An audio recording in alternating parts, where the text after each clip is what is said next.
भारत की तरफ से बयान जारी कर दिया गया है। ये दरअसल भारत चीन विवाद पर सेना का बयान आया है और तनाव खत्म करने के लिए सरकार कह रही है, भारत कह रहा है कि वो प्रतिबद्ध है। दरअसल आरोप लगाया गया था पीएलए की तरफ से, भारत की तरफ से हवाई फायरिंग की गई है और उस पर भारत ने साफ किया है कि भारत ने कभी भी एलएसी पार करने की कोशिश नहीं की और भारत की तरफ से कोई गोली नहीं चलाई गई है, बल्कि पीएलए ही लगातार समझौतों को ताक पर रख रहा है। तो यहाँ पर भारतीय सेना की तरफ से जो बयान जारी किया गया है उसमें साफ तौर पर कहा गया है कि उकसाने वाली कार्रवाई से चीन जो है बाज नहीं आ रहा है। 7 तारीख की रात को, 7 सितंबर की रात को पीएलए जो कि चीन की सेना है उसने भारतीय पोस्ट के करीब आने की कोशिश की। राजीव रंजन हमारे सहयोगी हमारे साथ जुड़ गए हैं। राजीव, गंभीर आरोप लगाए गए थे, ग्लोबल टाइम्स के जरिए ट्वीट किया गया था, चीन की तरफ से भारत पर आरोप लगे थे। अब साफ तौर पर भारतीय सेना का बयान आ गया, उस बयान में क्या कुछ कहा गया है, डिटेल में आप बताएं। देखिए, साफ तौर पर जो हम आशंका व्यक्त कर रहे थे वही बात साबित हुई है। उल्टे चोल कोतवाल के डालते ये जो पहल जो है चीन की ओर से हुई थी, 7 सितंबर की जो है घटना की बताई जा रही है। जो भारतीय पोस्ट है उस इलाके में कब्जा करने के नियत से जो चीनी सैनिक आगे बढ़े, फायरिंग उन्होंने की, उकसाए वाली कार्रवाई उन्होंने की, यानी सारी हरकत जो है चीन की तरफ से हुई है और आरोप लगाए गए थे भारत पर। भारतीय सेना का ये कहना है कि एक जिम्मेदार सेना की वजह से उन्होंने हालात को संभाला, कंट्रोल किया। साथ में उन्होंने ये भी कहा कि जो ग्लोबल टाइम्स और जो वेस्टर्न जो थिएटर है, जो चीनी सेना है, उनका जो ये आरोप है वो बिल्कुल मिसलीड है, गलत है और जो सीमा के जो हालात है वो बिगाड़ने वाले हैं। आपसी विश्वास का जो माहौल बन रहा है उस माहौल को बिगाड़ने वाले हैं, खराब करने वाला जो चीन की जो सेना की जो हरकत है वो उकसावे वाली है, आक्रामक कार्रवाई है और कम से कम एक जिम्मेदार जो सेना है उसको इस तरह की कार्रवाई करना शोभा नहीं देता है।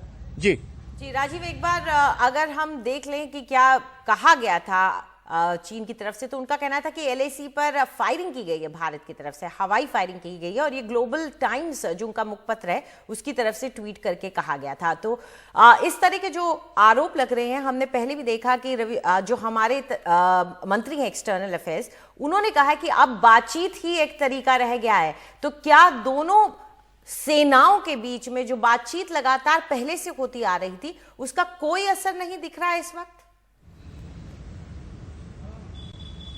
बिल्कुल नहीं, कम से कम जो बातचीत हो रही है कोर कमांडर लेवल पर बातचीत हुई है और रक्षा मंत्री की बातचीत शुक्रवार को बातचीत हुई है दोनों देशों के रक्षा मंत्री की। उसके बावजूद अगर चीन की ओर से इस तरह से हरकत होती है, उकसाए वाली कार्रवाई चीन करता है, फायरिंग चीन करता है जैसा सेना ने अपने बयान में कहा है और आरोप भारत पर बढ़ता है, तो फिर ये सारी बातचीत बेमानी हो जाती है। भारत का साफ तौर पर कहना है कि जो कोर कमांडर लेवल पर जो सहमति बनी थी उसके मुताबिक चीनी सेना को अपनी पुरानी जगह पर जानी थी, यानी अप्रैल 2020 के पहले वाली पोजीशन, चाहे गलवान की बात करें, हॉट स्प्रिंग की बात करें, पेंगोंग त्सो की बात करें, आपको वहां जाना पड़ेगा, यानी चीन को जाना पड़ेगा, तो जाके संबंध बेहतर हो सकते हैं। यही मोटे तौर पर सहमति हुई थी। ब्रिगेड कमांडर लेवल बातचीत हुई थी, 5 दौर की बातचीत हुई थी, 1930 अगस्त की रात के बाद जो बातचीत हुई थी। लेकिन चीन जो है सहमति जरूर जताता है बातचीत के दौरान, लेकिन जब ग्राउंड लेवल की बात आती है, जो उसकी जमीनी जो सेना है जो फ्रंट पर तैनात है, वो उन बातों को अमल नहीं करती है, वो जानबूझ के उकसाए वाली हरकत करती है।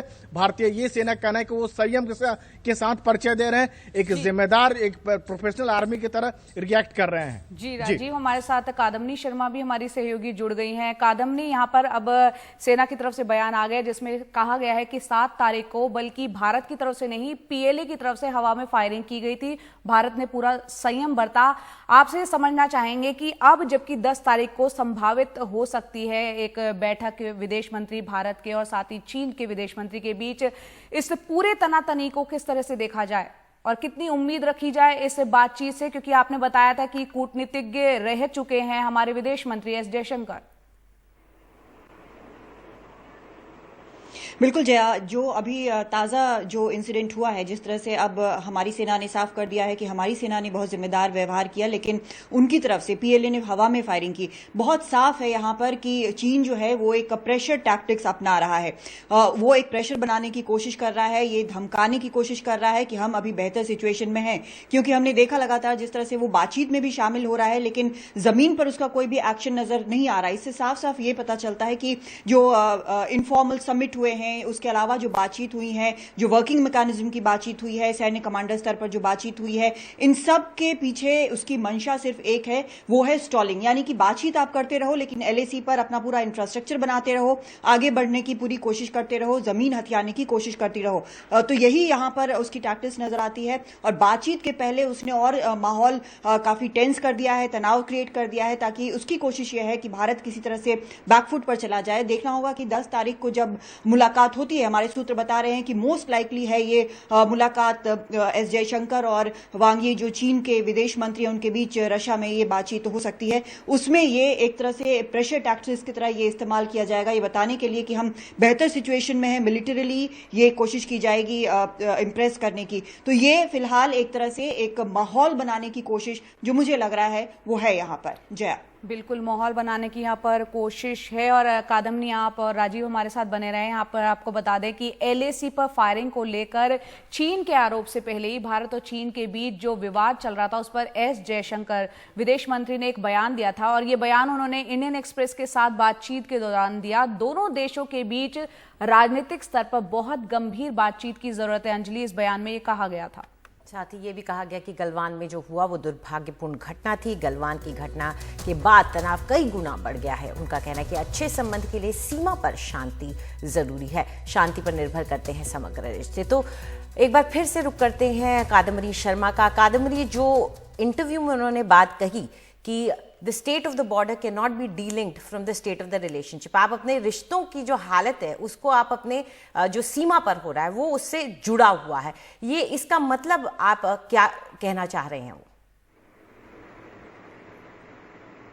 देखिए, आपने कई बयान देखे होंगे चीन के विदेश मंत्रालय की तरफ से कि भारत जो है वो ये करना बंद करे और वगैरह वगैरह, भारत को हर चीज के लिए ब्लेम और अपने आप को विक्टिम दिखाने की कोशिश यहां पर की जा रही है। तो बहुत साफ तौर पर यहां पर चाहे विदेश मंत्री हो या फिर विदेश सचिव हो, इन्होंने बड़े साफ तौर पर कहा है कि बिजनेस एज यूजुअल जो चीन चाहता है वो नहीं हो सकता है, क्योंकि 30 साल तक, 3 दशक तक जो रिश्ते बने हैं वो इसलिए बने हैं क्योंकि सीमा पर लगभग पूरी तरह से शांति रही है, कभी कोई गोली नहीं चली है।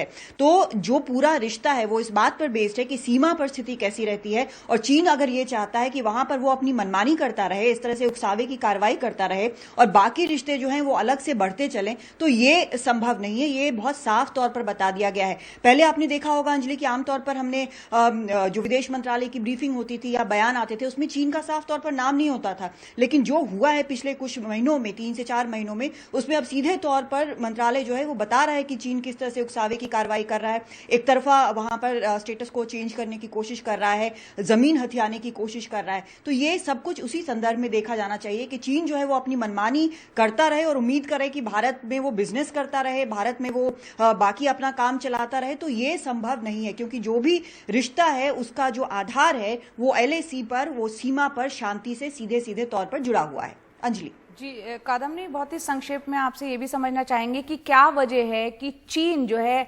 हालिया बहुत ज्यादा विस्तारवादी होता हुआ नजर आ रहा है और अमेरिका की भी वो कहीं ना कहीं उसको नजरअंदाज करता हुआ नजर आ रहा है। हालांकि इसके जवाब में जया पूरा एक रिसर्च पेपर लिखा जा सकता है, लेकिन संक्षिप्त में बताने की कोशिश करूंगी कि हालात अभी ऐसे बने हुए हैं जहां पर शी जिनपिंग जो है वो प्रतिबद्ध हैं अपने कम्युनिस्ट पार्टी के लिए कि वो ज्यादा से ज्यादा विस्तारवादी रवैया अपनाएं, वो एक लेगेसी छोड़ना चाहते हैं। दुनिया भर में माहौल ऐसा बना है कि सब कोई बीमारी से उलझा है, कोई डोमेस्टिक पॉलिटिक्स से उलझा है। ऐसे में मौके का फायदा उठा रहा है चीन, उसको लगता है कि भारत अभी कमजोर स्थिति में है, तो इसी मौके का फायदा उठाने की कोशिश कर रहा है। जी, संक्षेप में ही बेहतरीन तरीके से बताने के लिए बहुत बहुत शुक्रिया कादम्बनी आपका, और राजीव रंजन आपका बहुत बहुत शुक्रिया। तो चलिए एक बार देख लेते हैं कि जो भारत की तरफ से जो सेना की तरफ से कहा गया है कि हमने कोई कार्रवाई नहीं की, हमने जो भी कार्रवाई की है वो बड़े संयम के साथ की है। गोली हवा में चलाने वाली बात जो चाइना की तरफ से कही गई है, दरअसल चाइना था जिसने उकसावे वाली कार्रवाई की है, भारत ने ऐसा नहीं किया। ये स्टेटमेंट वो है जिसको हम आपको दिखा रहे हैं जो जारी की गई है भारत की तरफ से।